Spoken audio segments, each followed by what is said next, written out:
हे संमेलन तुमचं नव्हे तर त्याच्या पलीकडे जाऊन आपण काहीतरी कलाकारीचा हा सगळा असणारा तो व्यवहार आणि त्याच्यामध्ये आपण सगळ्यांनी असलं पाहिजे आणि त्याच्यामध्ये नाटककारांनाही तेवढी किंमत असली पाहिजे, शिल्पकारांनाही तेवढी किंमत असली पाहिजे, चित्रकारांचाही सहभाग असला पाहिजे. आता या ठिकाणी जो परिसंवाद झाला त्याच्यामध्ये मला वाटते गोडके सर गेले होते, त्यांनी मांडलेल्या फार सूचना अप्रतिम आहेत. मोदी सरांनी मांडलेल्या सूचना अप्रतिम आहेत, ते सगळ्यांबद्दल बोलत आहे. पण त्याच्यामध्ये स्वातंत्र्य साहित्य संमेलन होत असताना मी जो आपला संवाद सांगितला वज्रदादा आणि मार्कंडेय ऋषींचा, त्याचा त्यांनी अभ्यास करावा म्हणजे साहित्य संमेलन सुद्धा आणखी चांगल्या पद्धतीने होईल. आधी मी न बोलता मी सुरुवात करतोय मी मकरंदपासून.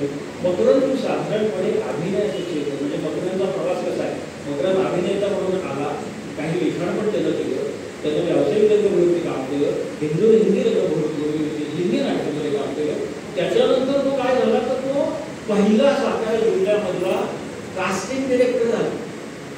म्हणजे ह्या मोठ्या मोठ्या होणाऱ्या ज्या काही मालिका असतात किंवा काही नाटकांना सुद्धा कास्टिंग डिरेक्टर आलेले आहे, सिनेमामध्ये कास्टिंग डिरेक्टर की त्यांना ते पाहिजे तसे कलाकार मिळवून द्यायचे त्यांना, हे पण त्यानं काम केलेलं आहे. आणि पुन्हा तो अभिनय करून असं मालिकांमध्ये सुद्धा काम करतो. तर साधारणपणे ह्या नाट्य क्षेत्राकडे तुझा प्रवास किंवा तुझं जे काही एंट्री आहे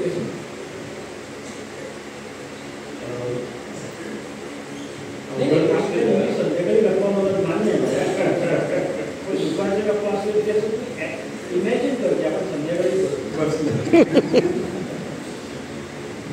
खरं तर नाटकात यायचं असं काही प्लॅनिंग नव्हतं माझं. तेव्हा मी मूळचं क्रिकेटर होतो आणि 11वी-12वी पर्यंत चांगला जम बसलेला.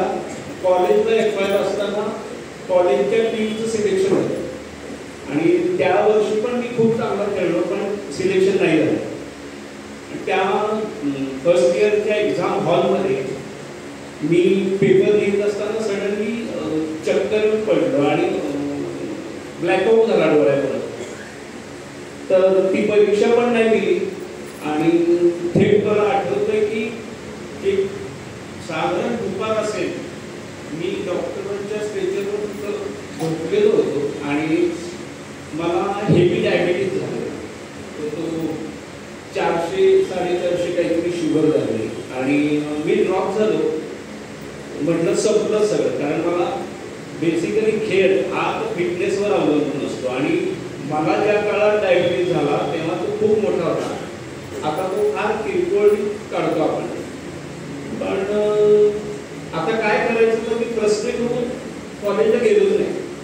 ते इंजेक्शन घ्यायचे 2-3 वेळा, मगच खायचं, फिरायची बंधनं. तर मी थोडा आयसोलेट झालो आणि आमचे रंगकर्मी होते चिपळूण पेठेमध्ये, पृथ्वीचे पवार. तर ते मला म्हटले की अरे काय तू बाहेर येत पेठेत पण यायचं नाही, मी काय तू फिरत नाही, काय नाही, का घरात बसलायस, काय झालं. तर मी त्यांना सांगितलं की माझा मूडच गेला यार, मी डायबिटीज झालाय मला. मी परवा ग्राउंडवर पण गेलो, एका मॅचला पण मी गेलो खेळायला आणि एक 2-3 ओव्हर फिल्डिंग केल्यावर मला ते निळे पट्टे दिसायला लागले डोळ्याकडे. तर मी म्हटलं मी घरी जातो राव, मला मॅच होते, तर मला नाही जमणार. म्हटलं एक काम कर, तू मिमिक्री वगैरे करतो, मी शाळेमध्ये करायचो मध्यसुट्टीत ते आपण सगळे करतो, या सरांची नक्कल कर, त्या सरांची नक्कल कर. तर तो म्हटलं तुझं थोडं चेंज पण होईल, तू नाटकात जा.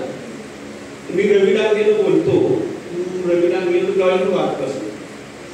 तर मी हत्तीखान्याच्या हॉलवर गेलो आणि तिथं त्यांची प्रॅक्टिस सुरू होती. काही कोणतरी नट होता आणि काहीतरी प्रॅक्टिस सुरू होतं, तर त्याला काही जमत नव्हतं. तर रवी डांगेंनी मधल्या वेळेत म्हटले हां काय कोण, मी म्हटलं मी